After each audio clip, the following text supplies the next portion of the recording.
How do you like to finish the college basketball season paying under $30 per week? Between now and Selection Sunday on March 12th, there's still tons of regular season college basketball action to go. Plus, all of the conference tournaments and WagerTalk and Sports Memo are announcing their March Madness Bonanza special that will include the rest of the college basketball regular season, conference tournaments, NCAA tournament through the national championship, and any plays released in the NIT or CBI tournaments. That's right, from Monday, February 27th through Monday, April 3rd, there are 5 full weeks of hoops action, which breaks down to under $30 per week. Sign up for this promotion now on your favorite handicappers homepage and get the rest of the college basketball season through the national championship in Houston on Monday, April 3rd, plus all non-March Madness tourneys, including the NIT and CBI, all for only $149. That's under $5 a day for one of the best betting experiences in sports. Some call March Madness the most exciting time in sports betting, so act fast as the March Madness Bonanza special is only available for a limited time. Grab your favorite college basketball handicapper, or perhaps add 2 or 3 college hoops experts to make this March Madness not only exciting, but also profitable. No coupon is needed, just head to the homepage of the handicapper of choice and lock the $149 price in now. As the earlier you sign up, the more days you receive.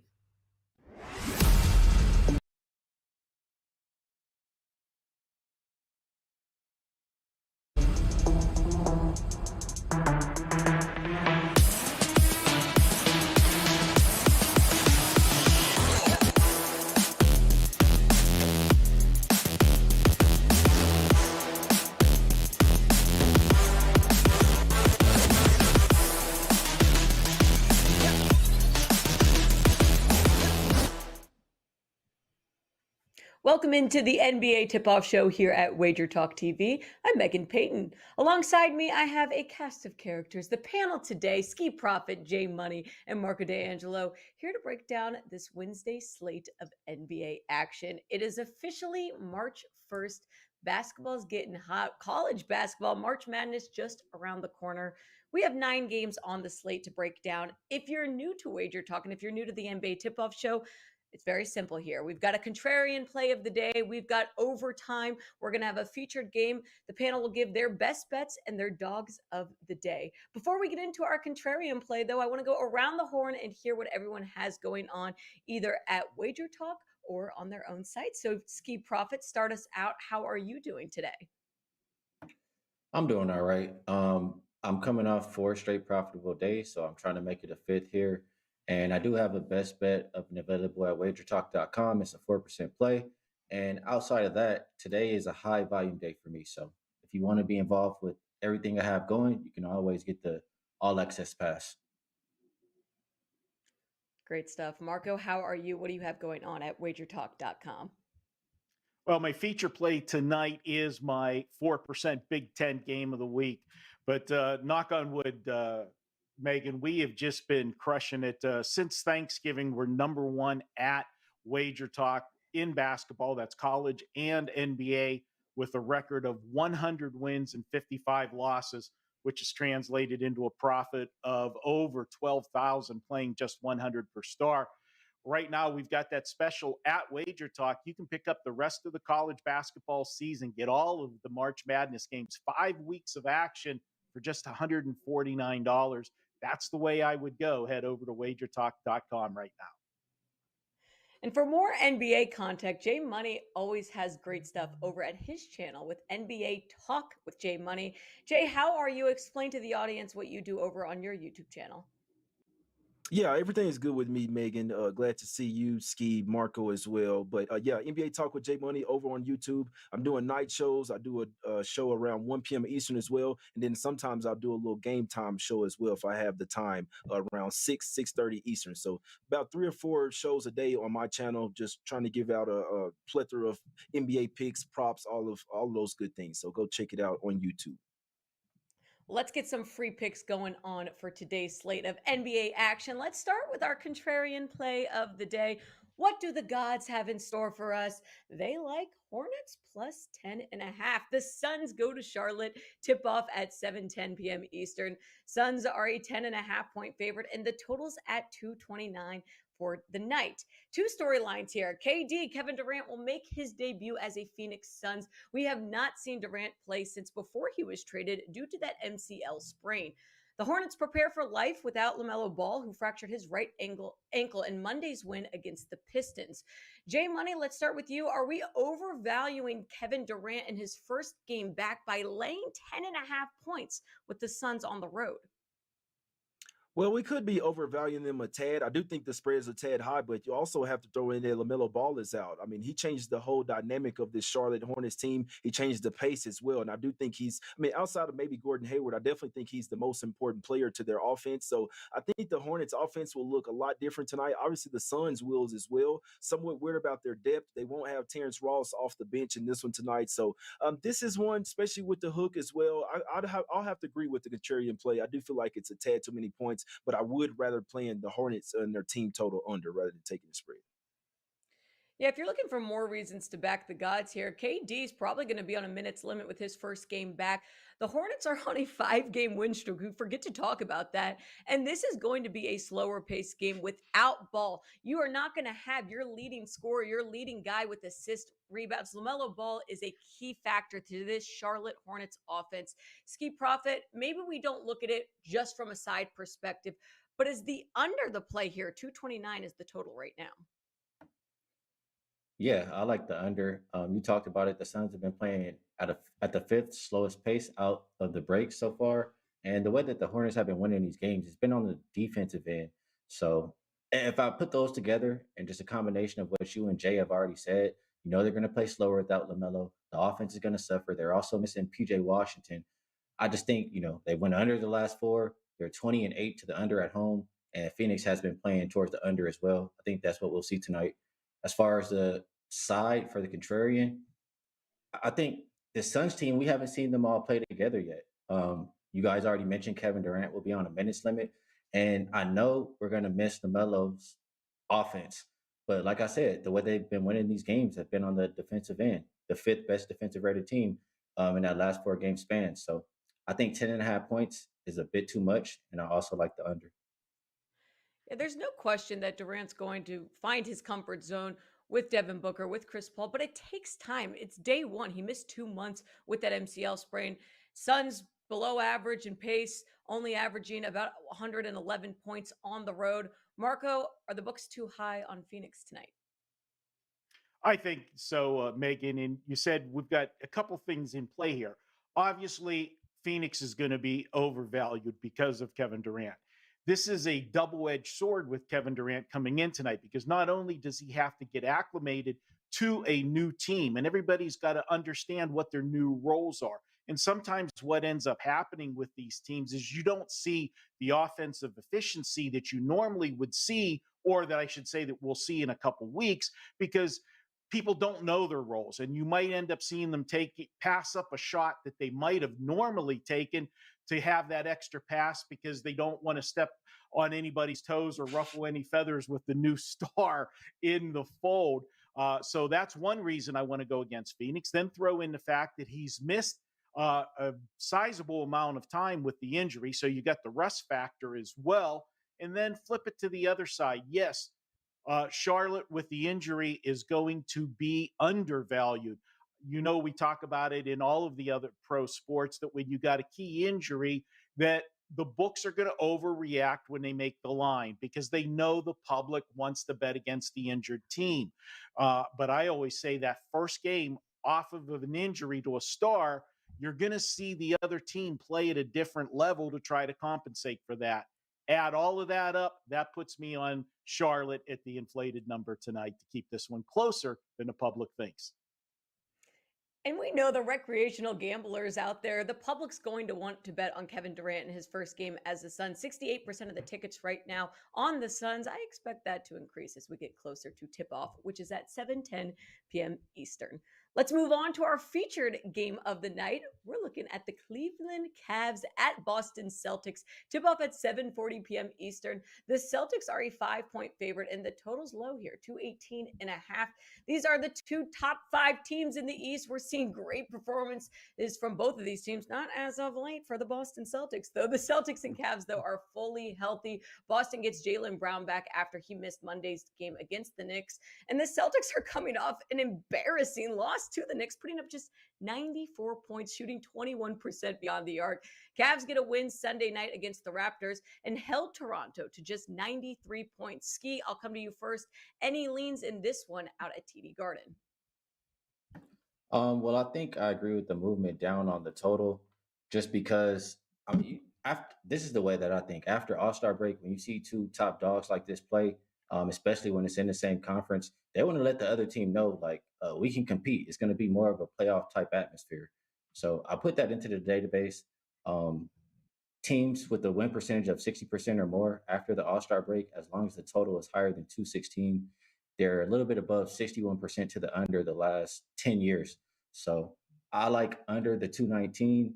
If I have to pick on the side, I think the team that wants to send that message a little bit more is the Cleveland Cavaliers.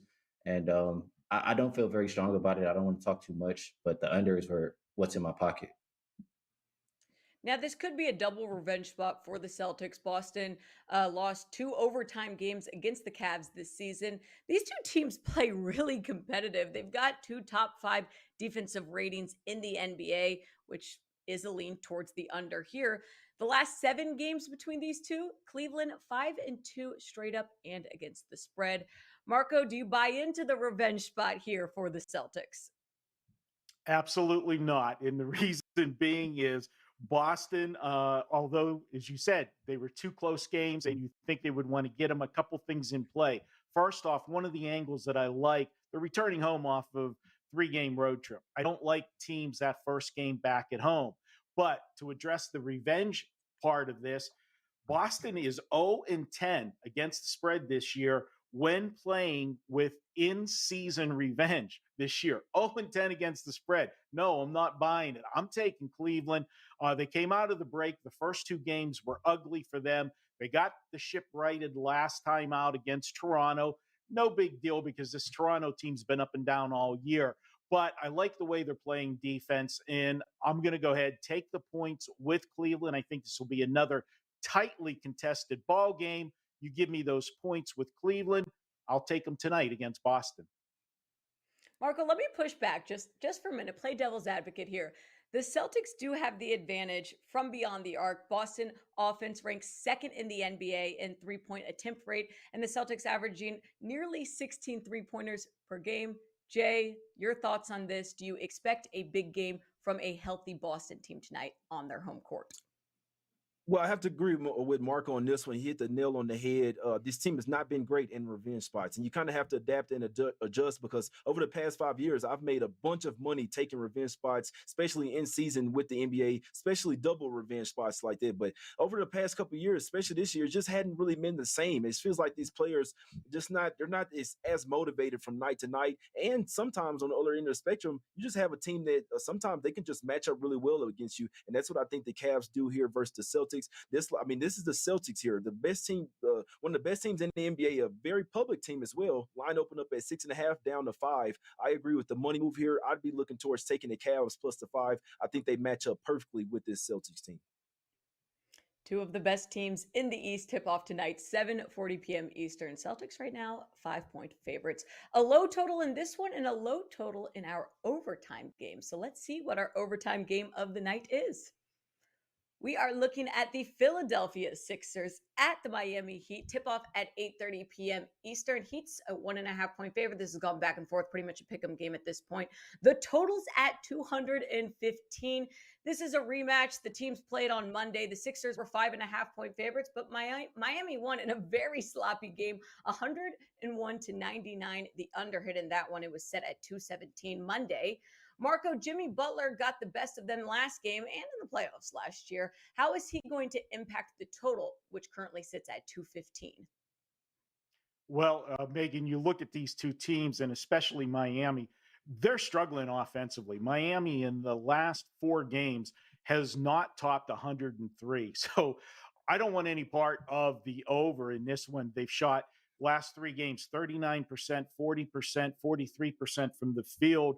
And the fact that it is the second of a home and home series, you've had a day in between, so it's not a fatigue factor. I look for this to be a playoff type atmosphere between these 2 teams, as you said, they met last year in the playoffs and probably will meet again this year.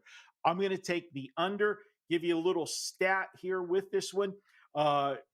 You've got Miami following a win by 6 points or less. They're 16-5 to the under this season.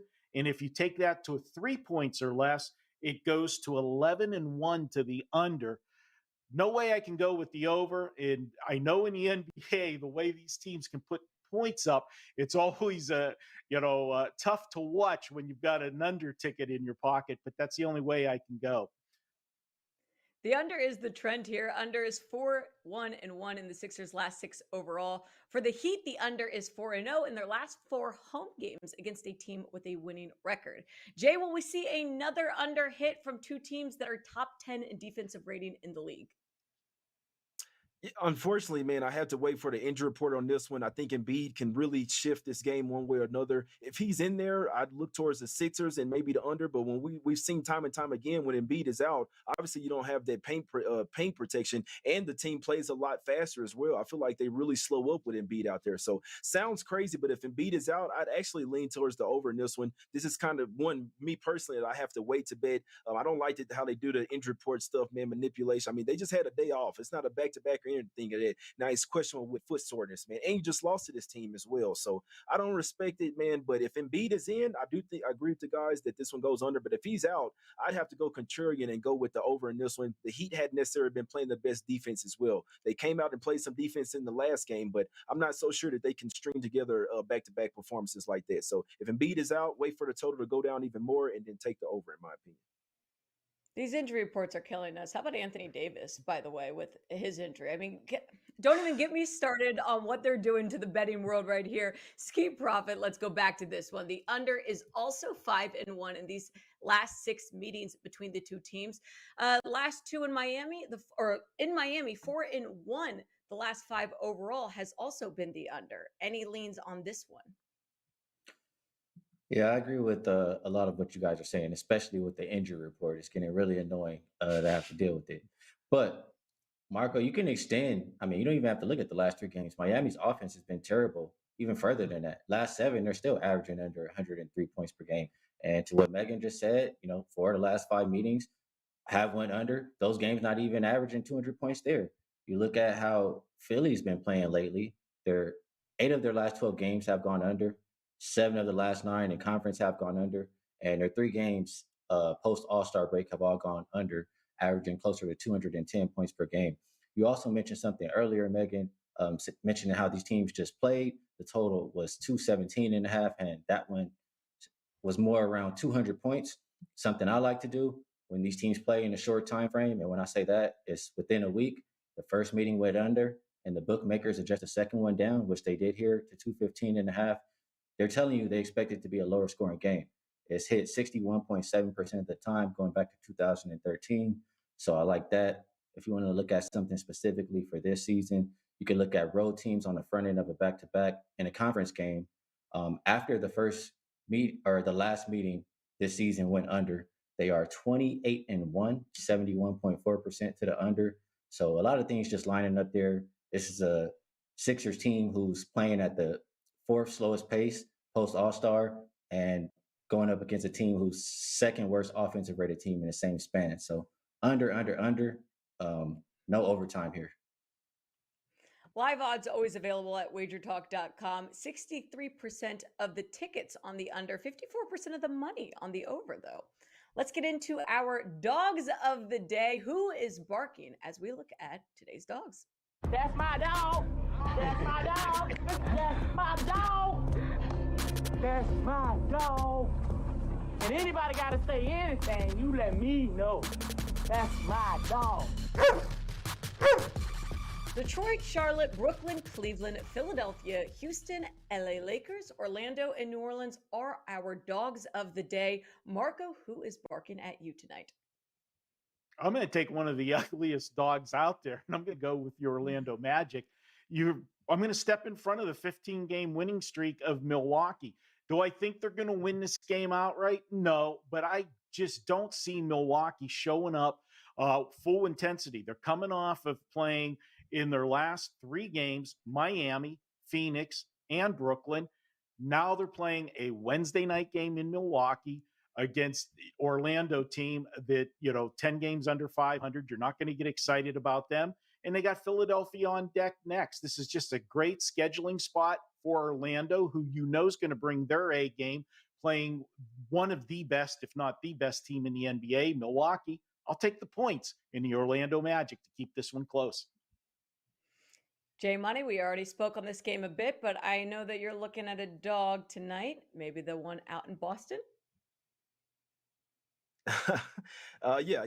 Give me the Cavs plus the 5 in this one, man. Like they've already beaten the Celtics twice this year. There's a little worry about Jason Tatum's injury. His wrist isn't 100% as well, man. So I know he had a bad game last game, did get tossed in now, and I'm sure the Celtics want to come in here and get a win, but I'm not so sure they can do it versus a tough team in the Cleveland Cavaliers, who, like I say, match up really well versus. They match up well versus a lot of teams, but they really match up well versus the Celtics, and I think they can match them as well with the 3-point shooting. And one more thing, when the Celtics aren't hitting their threes, they can get blown out any game. Obviously, they shoot a ton. If they're making them, they can blow out any team. But if there's a night where they're not hitting them, they could be susceptible to a straight up loss in this one. So give me the Cavs plus the 5, barking with the dog of the day. Skee, who's your dog of the day? Anyone barking at you? Yeah, I'm just going to go ahead and read a trend or numbers, because if I don't, I'm going to get accused of being biased. So I'm going to go with the Lakers plus 3.5. I know that Anthony Davis is out, but the reason we're going to pick this one is since 2014, we're looking at road dogs getting 5.5 points or less in conference games on the second of a back-to-back after they lost on the road. And during this trend, we exclude the last 2 games of the season because a lot of teams rest their players prior to the playoffs. And also, we really want to just focus on the middle of the season. So it's from the 20th game through the 80th game. And those teams are 56 and 40 straight up. That's 58.3%. And these are underdogs. 63 and 32 and 1 against the spread. That's 66.3%. That says that the Lakers are the right side today. If I just think about it in general, I mean, this is kind of starting to be their season, right? I know they don't have a lot of their star players. A lot of offense is missing, but they can't keep losing these games, especially the teams that are in front of them in the standings.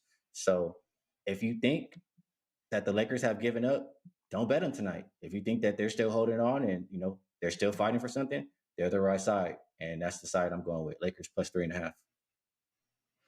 All right, those are our dogs of the day. Now it's time for the best part of the NBA tip-off show. It is our best bets section. The rules are simple if you're new here. The panel gets 60 seconds on the clock. They can use it however they like, but the rules are they got to get out in time and they have to give us a best bet. Jay Money, start us off. You have 60 seconds and your time starts now. Yeah, guys, if you want to go check me out, man, NBA Talk with Jay Money over on YouTube, doing about 3 or 4 shows a day with a lot of different companies, man. But main channel, NBA Talk with Jay Money over on YouTube. Check it out. We had our guy Skee on there on the show earlier today. I believe we'll have Teddy on tomorrow, and hopefully we'll have Marco on here pretty soon as well. You too, Megan. Come on, you come on the show as well, man. But I'm going to ride with my guy Marco on this one. This is a play that I like. I like the Magic plus 8.5. Love the way he broke it down. The Bucks have beating them 10 straight times as well. So the Magic, great spot in here to come and get some revenge. And they're also not too far out of the play-in tournament. So the Magic still have something to play for. We just saw them going to New Orleans when they went outright. Give me the Magic here plus the 8.5. I don't expect the Bucks to come with their full effort tonight. They probably get a win, but also wouldn't be surprised if they lost outright. Give me the Magic plus the 8.5. You maybe can even find a 9 out there. Give me the Magic. We're breaking out the ones tonight. With 3 seconds left, Jay, that's how it's done. Make sure everyone goes and gives him a peek out on YouTube. I am a frequent watcher of the NBA Talk with Jay Money. Thank you very much for your best bet. Skee Profit, on to you now. 60 seconds. Use the time how you'd like, but make sure you get out and make sure you give us a best bet. The clock starts now. Well, I liked a lot today, so I'll just give you guys as much as time allows. In the Memphis game, I think the best bet over there is Desmond Bane over his 2.5 3-pointers versus teams who are bottom 10 defending the 3 so far this season. He's averaging 4.1 3-point makes, and if he's on the road, it increases to 4.5. So just asking him to get 3 tonight, I think that's a pretty short ask, especially we've seen a lot of players explode versus Houston lately. Lillard just had a crazy night, and Klay Thompson too. So I like that bet. Next, I like the Knicks in the first half. If it ain't broke, don't fix it. They're 42-19-2 in the first half against the spread. If you want to look at the margins post All-Star, the Nets minus 10.3, Knicks plus 10.3. If you look at the season long splits, home and road, plus 5.2 for the Knicks, minus 4.1 for these Nets. The Nets have only covered 2 of their last 10 first halves on the road. Give me the Knicks first half minus the 4 or 4.5, and also over Desmond Bain 2.5 3-point makes. Skee Profit, we'll let you go over because you were giving out lots of picks in that best bet section. We appreciate your time here. Marco, you're looking at a pick'em game that's gone a little bit back and forth. What's your best bet of the night? I'm going to go with Philadelphia tonight, and just tell everybody you can head over to WagerTalk, check out my play tonight. But I really suggest getting that March Madness package for $149. That's the best way to go. But let's talk about Philadelphia. Yes, this is the back end of a home and home series. And I like to look at what happened in the first meeting. And that was a bad spot for Philadelphia. They were coming off a gut-wrenching loss the game before against Boston, 110 to 107. A lot of times we use the phrase in sports betting, a team can lose the same game twice. And that was a big game for Philadelphia against Boston. I think that's what cost them the game, but I think they get the job done tonight. And why not? This is a team that's 12-4 against the spread in revenge this season. And when the line is in between the threes, they're 17-5 against the spread this season. Give me Philadelphia. Great stuff from all three of our panel members here on the NBA Tip-Off Show, giving out tons of free picks here. More from them at WagerTalk.com. You can check out Jay Money's show on YouTube, NBA Talk with Jay Money. But now's the time to take a screenshot of today's picks recaps, the dogs, and the best bets of the day. Happy March 1st. Let the madness of college basketball begin soon, and the NBA drama, as always, continues. Have a great Wednesday. Go cash some tickets here. How do you like to finish the college basketball season paying under $30 per week? Between now and Selection Sunday on March 12th, there's still tons of regular season college basketball action to go. Plus, all of the conference tournaments and WagerTalk and Sports Memo are announcing their March Madness Bonanza special that will include the rest of the college basketball regular season, conference tournaments, NCAA tournament through the national championship, and any plays released in the NIT or CBI tournaments. That's right, from Monday, February 27th through Monday, April 3rd, there are 5 full weeks of hoops action, which breaks down to under $30 per week. Sign up for this promotion now on your favorite handicappers homepage and get the rest of the college basketball season through the national championship in Houston on Monday, April 3rd, plus all non-March Madness tourneys, including the NIT and CBI, all for only $149. That's under $5 a day for one of the best betting experiences in sports. Some call March Madness the most exciting time in sports betting, so act fast as the March Madness Bonanza special is only available for a limited time. Grab your favorite college basketball handicapper, or perhaps add 2 or 3 college hoops experts to make this March Madness not only exciting, but also profitable. No coupon is needed, just head to the homepage of the handicapper of choice and lock the $149 price in now. As the earlier you sign up, the more days you receive.